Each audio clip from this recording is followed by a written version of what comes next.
about rubrics in Google Classroom. So this is my Google Classroom as a teacher, and I have an assignment that I want to add a rubric on. So I could come into the assignment. I'll just create a new assignment just to kind of show it real quick. So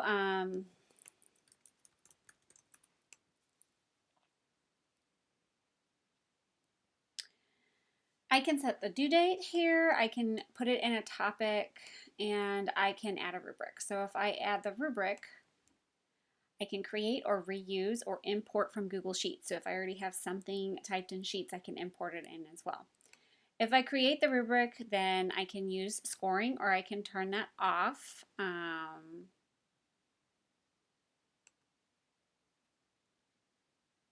And you can put in the criteria. So if there's a certain thing that you're looking for from students, like maybe precision, you can add another criterion for something like understanding, add a criterion for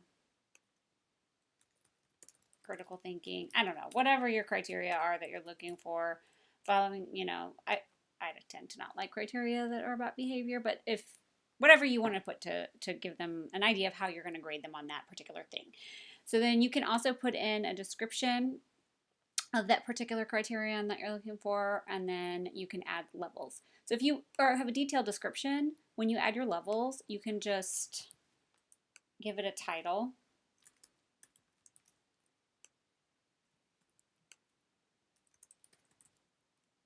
And then in the description area of each of these, you could be more specific. Maybe what makes this a 10 different than a 9, or however you want to do it. Now, I will tell you, Google Classroom is not set up to do standards-based grading necessarily. It's still a point-based system. So if you're trying to sort of use standards within a point-based system, doing a 10, 9, 8, 7, 6, 5 scale works really well because it sort of matches up with the 100-point grading scale a little bit nicer. And then if they get a 5, it is a failing grade. But you could do a 4-point scale here and then convert those things when you move it in your grade book, or however you do the grading. But basically, just to show you that you can come in here and type in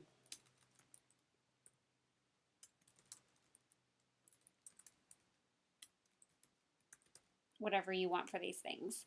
And then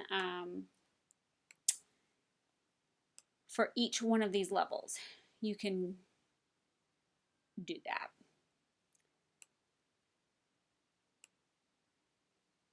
And then if you've spent some time making a criterion that you're going to kind of use repeatedly, you can also click on the 3 dots and duplicate the criterion and then just change what it is. So that way if you spent a lot, you don't have to retype all of that or copy paste a bunch of times. So duplicating, once you've made one, you can duplicate it and then have it multiple times, that you can just adjust it a little bit. You can sort your points by descending or ascending, however you want that to look, and then you just click save.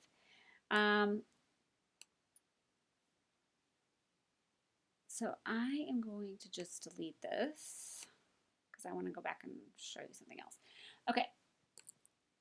If I go to an assignment I already have created as a student, so I'm going to switch over to my student view here. This roof pitch assignment has instructions for me.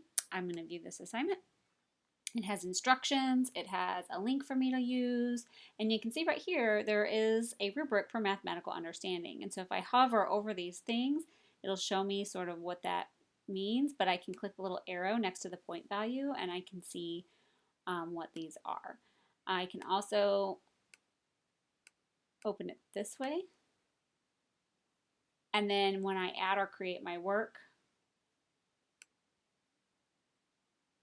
I'm just going to upload a file from my computer just so there's something there.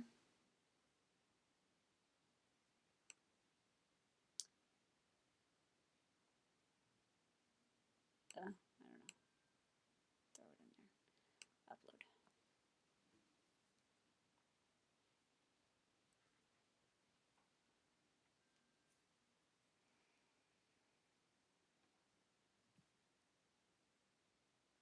Okay, once I've uploaded something, I can turn this in.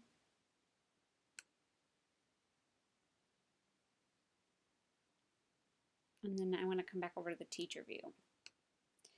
Okay, so for the teacher view, I am going to go to that roof pitch assignment. I'm going to see this turned in assignment here.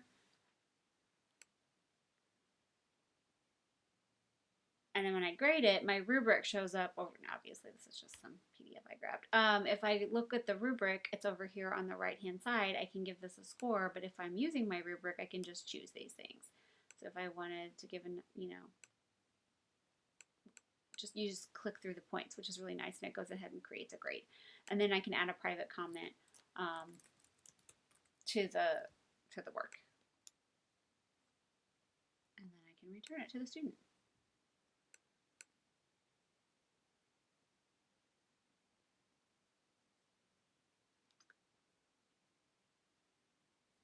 Now if I come back here to Pete, I can see that I've been given a score of proficiency, and then I have a comment from my teacher. So that's kind of how the rubrics work in Google Classroom.